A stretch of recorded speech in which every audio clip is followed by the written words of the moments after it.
Hey, I think I'm going to start to diverge the two builds, the electric and the acoustic. The processes are going to be too different to really contain them in one short video, which I like to try to do. And in the future, if anybody wants to follow one versus the other, it's going to be a little easier this way.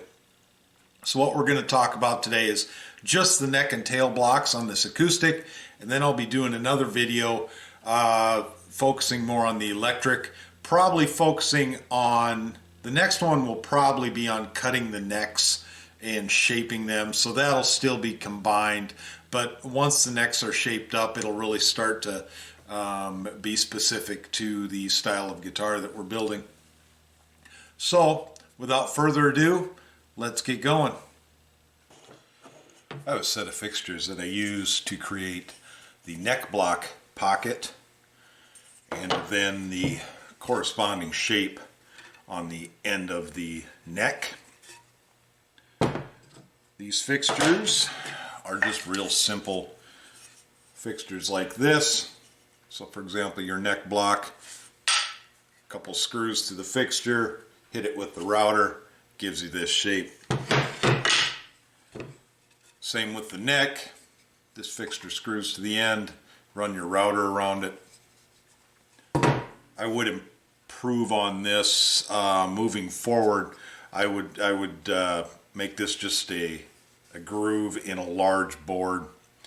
The risk of this is your router wants to tip. It worked this time, but I'm not convinced I'd be able to pull it off consistently. So that's going to be an improvement moving forward there. One thing I am doing is I'm playing with a design which I've tried on one other guitar that seemed to work pretty good. Just trying to flesh it out a little more on this one. And that is to build the neck so it insets into the neck block. And you're probably thinking, yeah, like a dovetail joint. And similar to that. But what I don't want to do is have the mating surface on the outside of the neck where it meets to the body. So it's just essentially this shape coming out of the end of your body. The advantage to doing that, in my opinion, is when you're doing a neck reset or any sort of adjustment, you not only have to deal with removing the neck, getting your angle right, you also have to deal with the finish issue here. Potentially by removing the neck you can hurt the finish of the body, and or you've got to sand this mating surface here on the neck now that the neck is at a different angle so you don't have that big old ugly gap. What I'm going to try to do is simply, this is going to be a bolt-on neck where it's plugged in. If you need to change the angle, you can unbolt the neck, and whether you're going to sand this surface to change the angle or insert a shim between them to subtly influence them, either way you can do that fairly easily, and you don't have to worry about finish issues, and it'll be fairly transparent. It won't look like some ugly modification or compromise. So that's what we're going to try to do here. So you're going to see a little different construction than your standard traditional guitar neck to body joint. So we're going to experiment with that.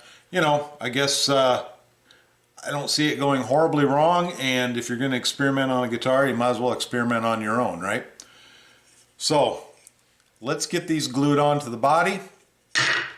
Got the tail block here. Get them glued on, see what happens. And there we have the tail block glued in. Looks a little wet just because I'm cleaning up the glue excess. Oops. Give you a view of the inside here. Done the same thing there. One of my pet peeves is when you look inside an acoustic guitar and there's glue oozed everywhere, so I'm really kind of particular about cleaning that stuff up. Here's the neck block. Give you kind of a top view of it. I'll come back and clean all this part up here. What I'll do is I have a Dremel bit with a little bit of an offset to it, or maybe I'll just come in and almost cut it with a razor knife. I don't know what I'm going to do here, but I'm not going to route to this exact shape. I'm going to leave a little bit of excess overhang here and then just hand sand it to fit the neck, so I have a really nice joint there. At least that's my plan today. So once each of these sides gets dry, then I'll join them together. It just gets a little complicated. You know, you're trying to glue this surface, and get your joint really nice and tight. You know, by doing it this way, you remove at least one of those complications.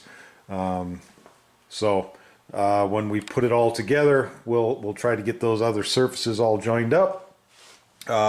You may notice that this isn't flush with this.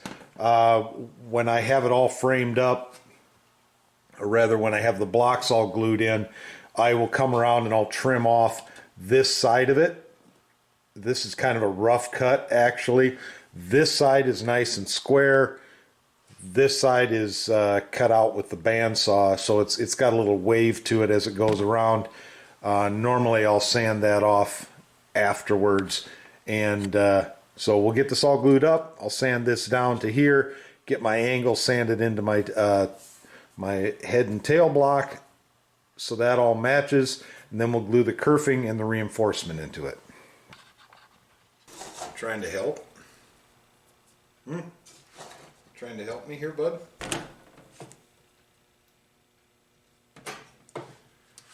Keep out of the glue, dude.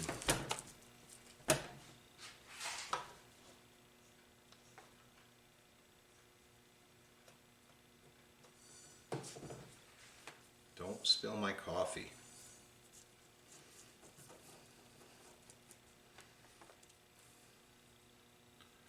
I'm gonna have problems if you spill my coffee, man.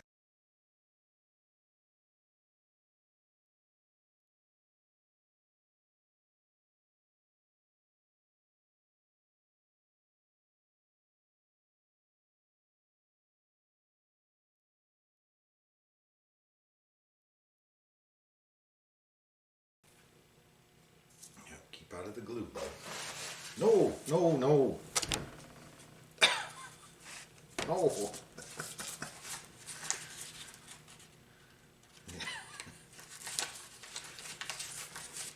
You're going to be glued down.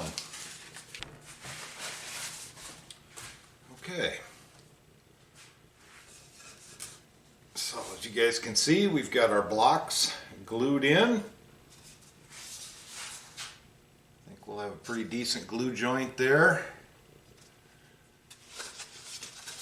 You can see the recess in the neck block that the neck is going to plug into. We'll come back and clean that all up. So we'll let that dry for a while and come back to it.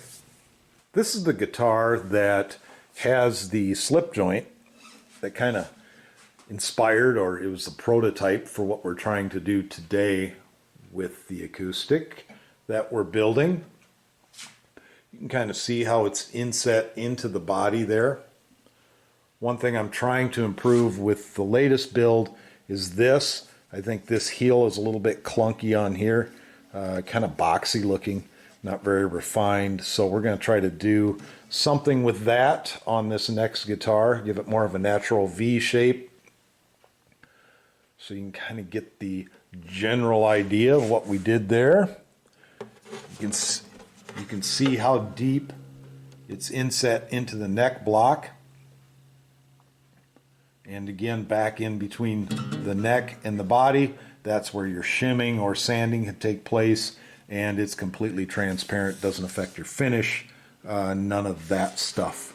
Again, all you really have to worry about is your scale length, and make sure that's okay. And you can pretty much do whatever you need to do to get this thing to play right. Just some comments on this guitar and maybe guitar building philosophy in general. You'll see me use a lot of North American woods. For example, this one's actually made out of oak, which as far as I know, I've never seen another oak guitar. But, you know, when you're building your own, that's the thing you can do. And it sounds great. I think a lot of it is the build. If you build it light and tight, it'll sound right, as the saying goes. The flip side of that is when you're building things light, that means they're also somewhat flexible. So all the more reason to be able to adjust your neck after your guitar settles into shape, because they do shift, they do move. They don't know their guitars yet. So they got to live with that for a little bit. You know, typically after 6 months or so, they'll settle down, and that's where they're going to be. They're going to be pretty stable after that point. But, you know, if you're a full-time builder and you have your design and your style and you build them day after day, you pretty much know what they're going to do, and you can design that in. I don't do that. I'm, you know, just a hobbyist, and pretty much every guitar I build is unique and different in some form or fashion, whether it's the wood or the design or the size or the whatever. So I can't seem to nail down exactly what my degree of change is going to be over the 6 months or whatever it is, to preset this, glue that neck in like a traditional dovetail joint. I've tried it, haven't been happy with it. So everything I build now is bolt-on necks, and it seems to work fine for me. Here's a shot of the maple armrest, or arm bevel rather.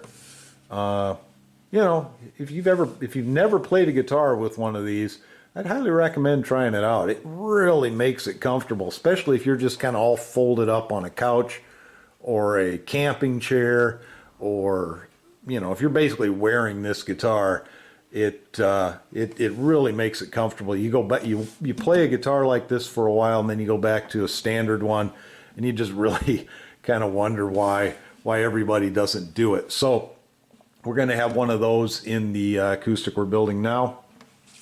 My vision for the current acoustic is, it's kind of inspired by this one, if you will. Camping guitar, very little bling, probably no binding, no back strap, any of that stuff. Just a very basic, simple guitar. You know, the eye candy will be in the curly maple. I'm going to try to keep the scale length as long as I can, and not have it look really funny. I like to play drop tunings. I like to do drop D, you know, things like that. I play slide, you know, so your open tunings. You get some of those really short scale lengths, or shorter scale lengths, and your strings will get floppy on you. And so it's, you know, it's compromised there. So we'll try to do that. That's the vision. I'd really like to get the current acoustic done for camping season, which is a couple months away. I guess we'll see how successful I am. Well, there you go. All glued up. No excess ooze out. I don't know if you can see that. There you go. Just a very faint line there. Nothing that'll jump out at you or look unsightly when you look through the sound hole. So, winner, winner. As I mentioned earlier, next steps will be kerfing. It'll be reinforcements on the side. We'll be shaping those necks. If any of that interests you, make sure you're hitting subscribe. Make sure you're tuning in next week. We'll talk to you later. Leonard says bye. Right, Leonard? Right. See you later. Bye.